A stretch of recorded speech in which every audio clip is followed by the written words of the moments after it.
Honestly, the thing is, I coach them up, I love them up. I don't curse my kids.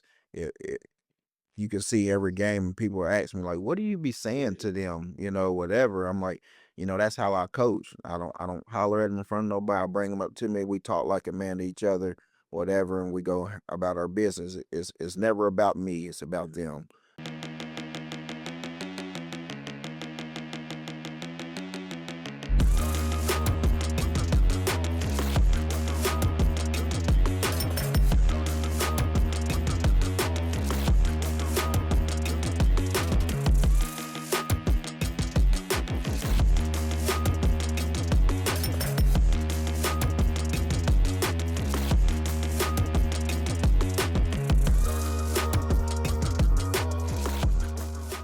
Welcome back, everybody. It's another episode of Unwired Appalachia podcast. One of our favorite guests, David Jones. Always fun to catch up, Dave. Just kind of talk about how things are going right now. Season's what 2, 3 weeks away, I guess. So Yeah, maybe a little less than a month. Yeah. yeah, man. I'm a little tired right now. We got finished with Midnight Madness last night. But we're all excited, coming off a great season. And it's a lot more exciting. You got your main dog back, your signal caller. We got Jameer back this year.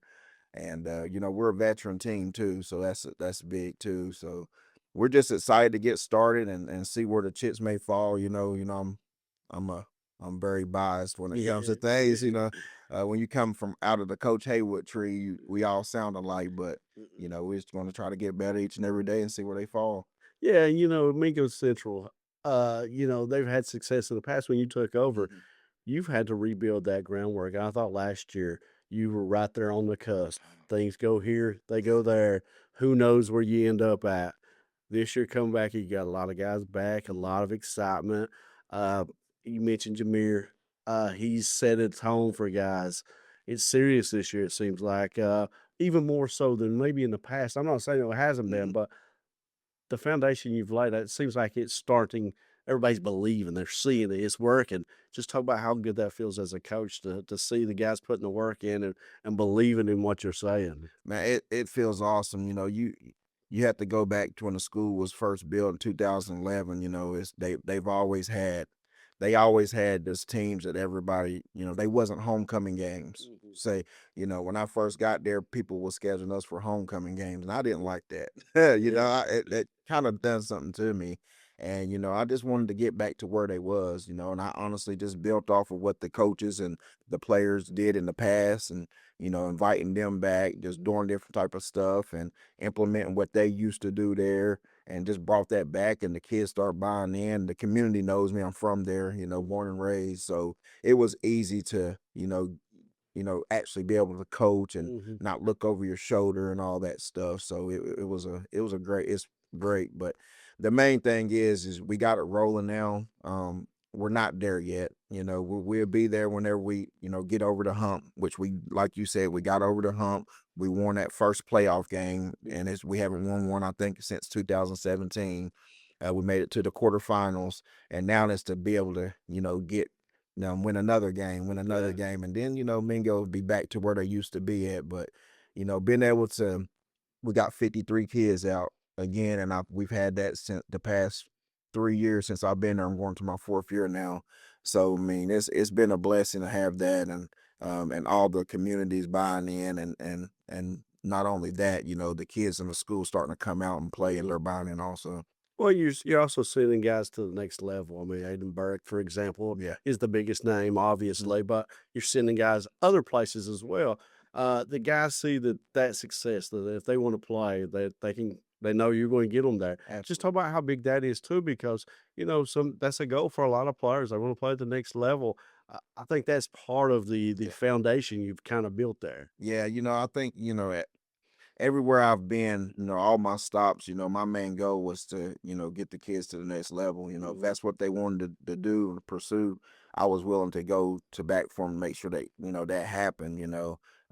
We all know that they got to get the grades, they got to be good and all that good stuff. But, it's kind of easy when you know people, you have connections and things like that, and that's one of the main things. I don't ever pat myself on the back. It's just, I know people, and I'm able to get the film actually in their hands instead of waiting to see if it's gonna get in their hands. And it's been great, man. We got 4 kids in the college. They actually officially enrolled the other day. Aiden Burke's already been there. And it's just I love it because I laugh a lot because they always come back and tell me, Coach, you was right. It is like that, because everybody want to go to college until it gets time to go to college, and Yeah, get there. And but we got 3 more other guys. They actually went to Bluefield State University and enrolled the other day. And But I'm excited for them and their families because not only it's helping them, it's changing the everything about what their family's about and all that. Some is first generation college students, so that's some of our main goals. But I love getting them to college. But not only that, if our kids don't can't pursue or don't want to pursue football, we get them into like I'm real with them. I tell them, I talk about trade school, and we got several guys in the trade school making some big time money right now, so that's pretty neat. that's awesome, Might man. tell That's them to donate to me too. Donate back to coach now. We need hey, some shoulder hey, pads. you help them get there, they gotta help give back, right? Absolutely. But, just kinda talk about getting into the season. We'll kinda start getting into this season a little bit because I know you guys are working hard. Just talk about some of the guys on offense you got coming back because you got some talent, and if you wanna start with Jameer and Hmm. maybe his transformation, because to me, that's a story in itself. I Yeah. mean, the kid was always a great Hmm. player.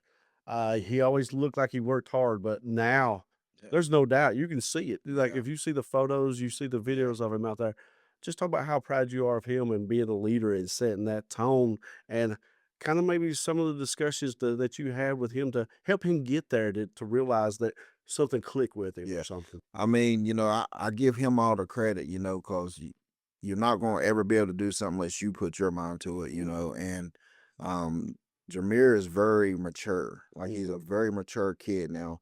When he on that field, he's very competitive. I mean, very competitive. mhm, Now we've had our discussions about trying to control things and all that, but it's the competitiveness in him, mhm, and but you see his body transformation. He knew what it's going to take, to go play big time ball. That was his main goal. He wanted to play ball at the next level. And, you gotta be real with these players. You gotta be real with the kids and the parents and all that. And he knew what it had to take. Whenever you take your these kids, like I take our players, and go and letting them watch all these college athletes play and practice and stuff like that. Now they know, like coach ain't just talking or blowing smoke to you. You see that. And I mean, he took that in a stride with it. He went for 2,300 yards last year passing. He had 11 rushing touchdowns. So he still can run the rock too, yeah. but he looks like a Division 1, Division 2 quarterback now. Yeah, just talk about some of the guys around him. I mean, up front, you guys, you had a really good year, I thought, Mhm. last year up front. Just talk about some of those guys up front this year that be protecting Jameer and setting the tone. I mean, Yeah. I know you like those big guys Yeah. up front being physical and Oh mean yeah. and just winning at the line Yeah. every play. We had a true freshman last year, Griffin Beckett. He made All State, and we got him back. Going to be a true sophomore. He's worked hard this off season. Uh, we got um, we got Blade Golf. He's a 4 year guy in our system. He came along last year. He's about 6'5", big boy. And I'm ecstatic about him because he went to work. Some of these kids that take a little bit longer to just get it, Mhm, and he finally got it. And I love it because he got one of those bodies. You can go to college with that body. mhm, We got another cat, Garen Hinkle. He's a junior. He's a 2 year starter for us also. He's back. He got a high ceiling, man, and I was happy because last night we had a kid named Blake Harton. He's actually kin to Paul Sullivan, and he came back out, big 6'5" lineman, also big boy, man. He's just like them Sullivans. And he came back last night, and he's back with the team now. We got another guy. He's gonna be playing some center for us. He's the same as Blake. mhm, He's one of those guys who's in the system. Uh, Finally clicked, went to work. and his Owen Harris. So I'm very excited about him. We got some incoming freshmen that I'm happy about too, like really happy about. Gunner Endicott. We got the Wilson kid from Gilbert. We got several guys that can step in and make some noise for us at lineman. We haven't. I looked down there last night and I looked at Coach Sammons. I'm like, dude, we got like 25 linemen. He's like, I know we've never had that. I was like, no. I'm like, we usually putting linebackers down there, So I know we got a couple of guys that's real happy that they're not going to have to go play line this year because we had to make some sacrifices last year and all that good stuff. But like I said, we're excited about them Hogs up front. If you talk to me, I'm always mention them because they don't ever get the limelight. Absolutely. But I think Thursday we got media day, and I promised them I'll wear my cowboy hat because they're all wearing their cowboy hats. I said, yeah, I'll bring mine out too. Yeah, before we get into the skill guys, you mentioned that how important is it to you to let these guys have some fun? You mentioned the Yeah, cowboy hat yeah. stuff. They're working hard, right? Yeah, oh They need to yes. have some Oh fun as yeah. well, right? Lord, yes, man. I I was a real strickler, like I'm very serious when it comes between them white lines, and but if you look at everything and I'm seeing different programs are allowing their kids to do this and that, like you have to adjust, you have to Mhm. adapt. And even when we're on like during games, I tell them to throw the football back to the ref, come to the sideline, we do backflips, have get the turnover change, get confetti, throw it to the student section. Like we're allowed to do it on the sideline, but we don't ever do it in between the lines. So we allow them to have some free range, play music and during practice. Now they don't like my playlist. I like country, so they hate my playlist, but I always say I'm gonna play my playlist, and they always seem somehow get a phone up there and put it on. But it's fun and adjusting. I tell them a lot in the locker room. I'm like, man, we have a bipolar team. I hear country, I hear rap, I hear jazz, I hear like all these different types of music, but it's fun and it's help, all these kids getting to know each other and understand each other and all that stuff. And you get to see which kids like, as for example, Griffin Beckett, he's gonna have gospel on. He's a Yeah. big Christian kid, so he's gonna have his gospel. I know who's playing their playlist, when it comes down to the locker room music. Yeah, that's awesome. I mean, to me, that just shows a diverse range Yes. of kids, a lot of Yes. different guys who like different things, but they find a way to come Yes. together. Talk about how big that is, finding ways to come together, because that's what, at the end of the day, that's what Yep. football's about, It right? is. That's at the end of the day, that's what it's about. And and it's no secret, you know, the everybody's transferring now. We've had a lot leave, we've had a lot come over. So these kids ain't play with each other. Mhm. So you need that. You don't have these kids playing with each other from ground up no more. They're going everywhere and finding opportunities. That's just the way it is. At Mhm. first I didn't even like all that, but it is what it is. It's going to happen. I'm not their parents. It is what it is, and so you have to have that camaraderie in a team. When we do different types of stuff, to make sure we do have that and all that good stuff. So it's fun and it's funny too at times because people they be talking to each other and that they don't know what they're talking like each other talking about or whatever. But it's pretty fun though. Yeah, sorry to get off track a little No, bit. you That good. was you guys. Sometimes I let your answers take me where Yeah. I'm going. So, but getting back to the players of the team, just kind of talk about skill kids and running backs, Yeah. receivers. You guys a lot of skill Yeah. over there too. I Yeah. mean, you're loaded with talent and Yes. speed with it Yes. too. I think that's a key That with your is. your guys. So, we started running back, we got our 1,000-yard rusher back, Jace Bam Coleman. He's back. We got Davion Joplin that's gonna be toking the rock. That Joplin name is very deep in southern West Virginia. If their name is Joplin, Yeah. they can run the ball. Absolutely, and Davion's one of those, I'm telling you, and then we have Levante Kenny. He just came over from Logan. That he's a junior. He's a good running back too. And we're very, very excited about an incoming freshman is Brody Vanatter, come from Gilbert area. He got some good speed on him also.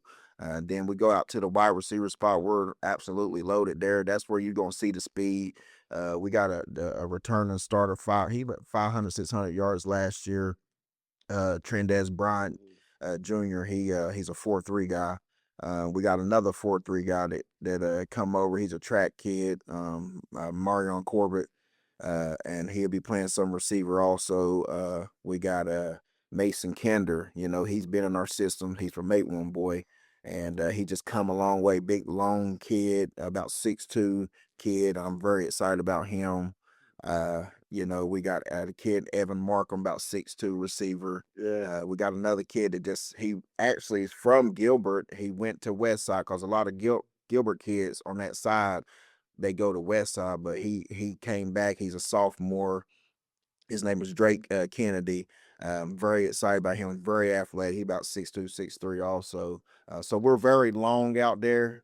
You know, I'm excited about them. And we got actually we got one of Jameer's former partners at Pike Central. And that's CJ Cox. You know, he came back home from Mercer County. He was in Mercer County last year. He came back here now, and then he's up there with us.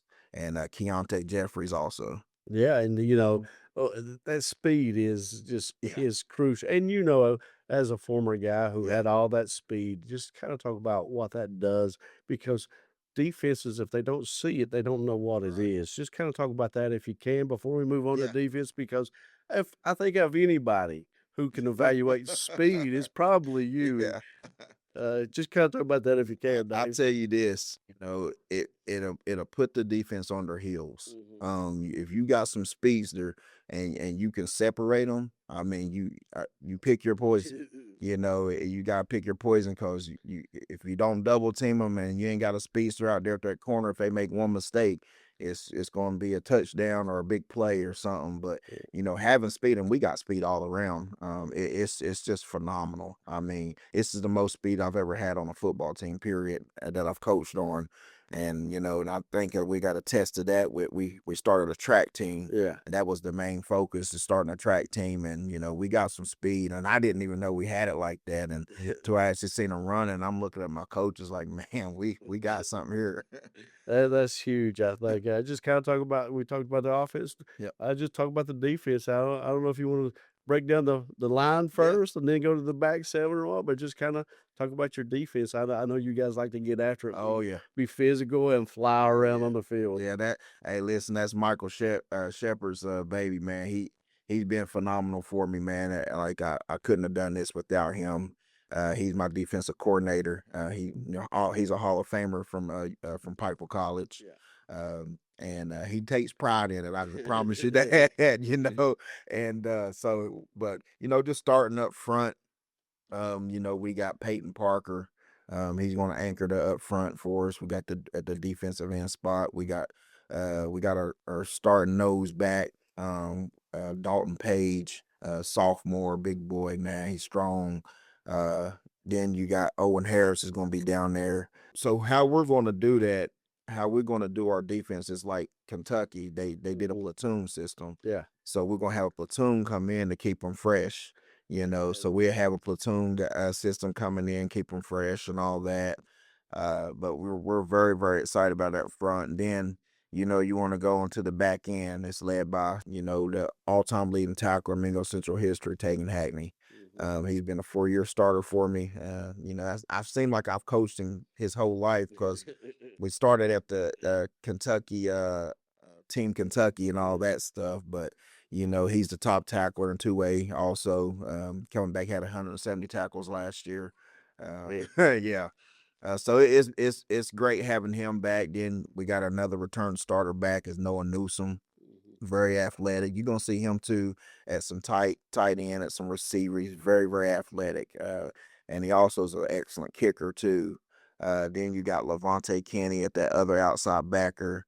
You'll see some Drake Kennedy at some outside backer too. Um, then you want to go into the back end. That's where a lot of the speed is at Yeah. too. You know, you'll have Davion Joplin at safety. Bo Hatfield, which is a 3-year starter for me. He'd be at the other safety. They have Evan Markham at one corner. and then at the other corner you have Myron Corbett, which is one of the 4-3 guys.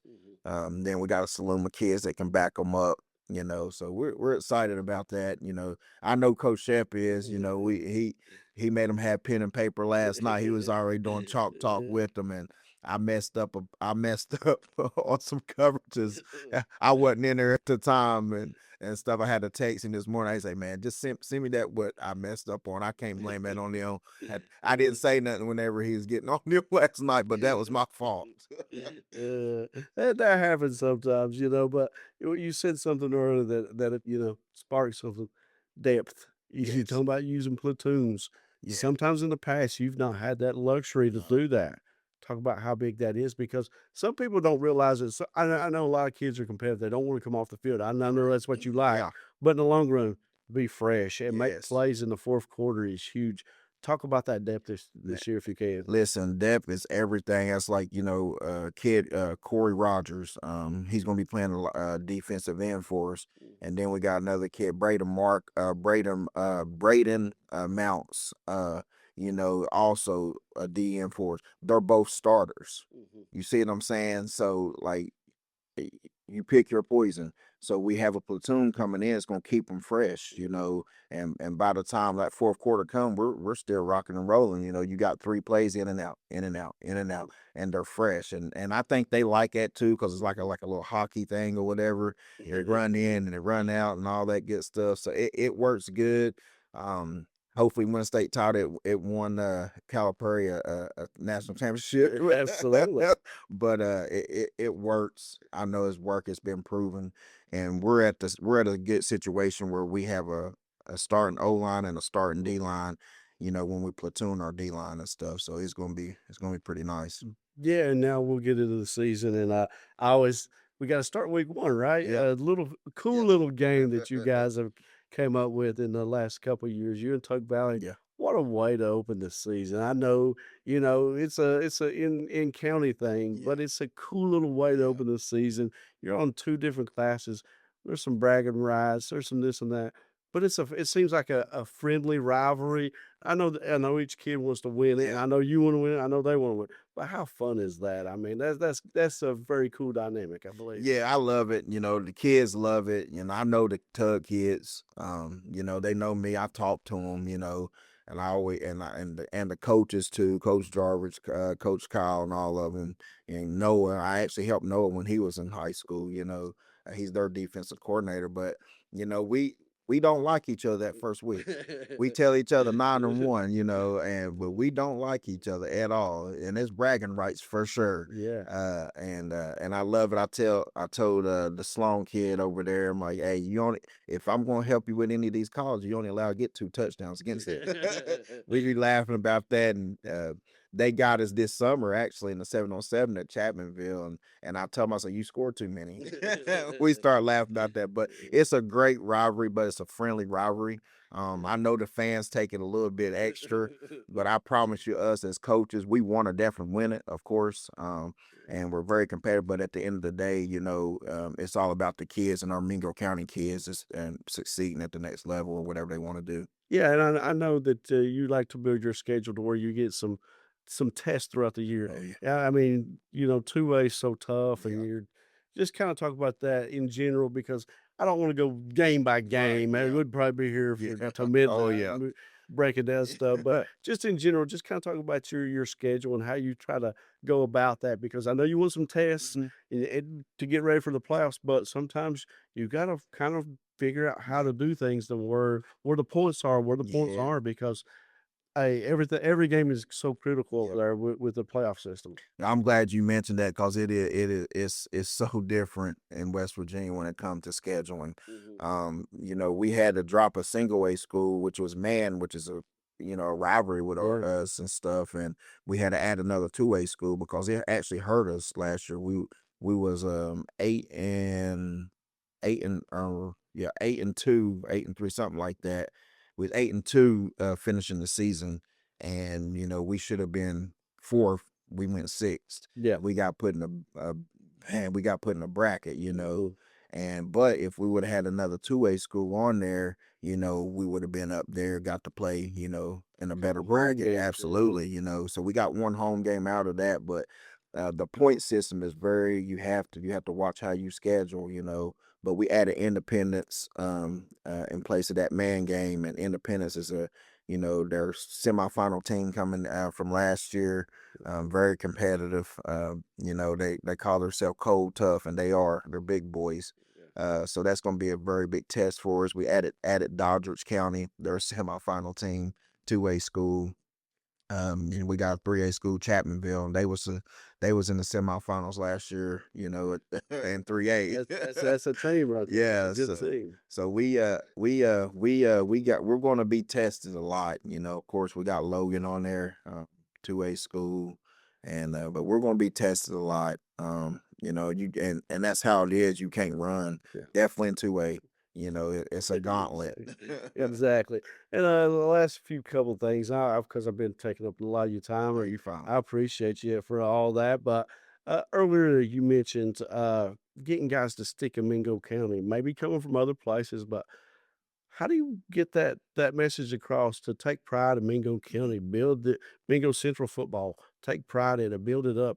How do you convey that to your kids in a time to where, say, if they get managed, they just go to another school and just play immediately? How do you get that across, and how do you build that pride and that sense of I guess pride, I Yeah. guess, is the biggest thing that. Honestly, the thing is, I coach them up, I love them up. I don't curse my kids.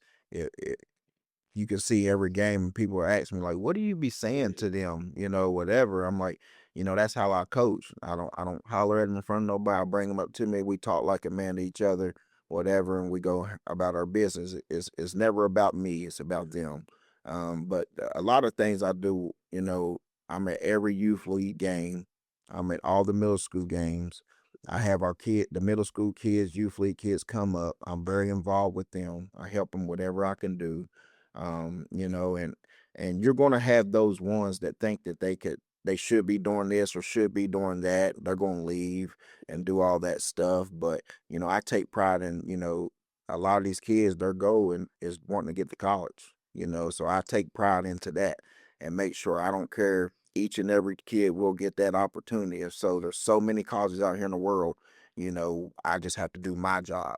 They do their job, I do my job. And, now I take pride in that big time. And I just take pride in getting guys to the next level because that's the feeling, that's the hunger that I get out of it. I guess it just signing days is like my Christmas. So I absolutely love it, and not only that, we do it in all the sports, over there. It's been implemented. We the Corbett kid I was telling you about, he got a track offer to Kentucky State University. So it's been a blessing within itself, but you got to know somebody. That's all it is. You got to know somebody. Yeah, you're the guy that always makes connections. I don't think you've ever met a stranger, No, so. no. They But always their buddies try to tell me you gonna be a politician. I'm definitely not gonna be a politician. I done too much back in my time to be a politician. uh, but we'll end it on this one. Just kind of saying, beginning of the year, I don't like putting expectations, wins and losses, or some. You never know what happens. Mhm. But from now to the end of the season, what do you want to see out of this team? Is it just growth every game? Is it discipline? Is it camaraderie? What do you want to say? What's the success other than wins and losses? What's the success you want to see out of this team? Honestly, I want them to get better each and every day. My motto is 1% better each day. If I see the growth from practice, I know it's going to translate to the field. Once it translate to the field, it translate into the win column or loss column. But if we lose, I want it to be a learning point. I don't care about that, but at the end of the day, you got to win games, Yeah. So as long as we're getting better each and every day, and then at the end of the day, we see where the chips fall.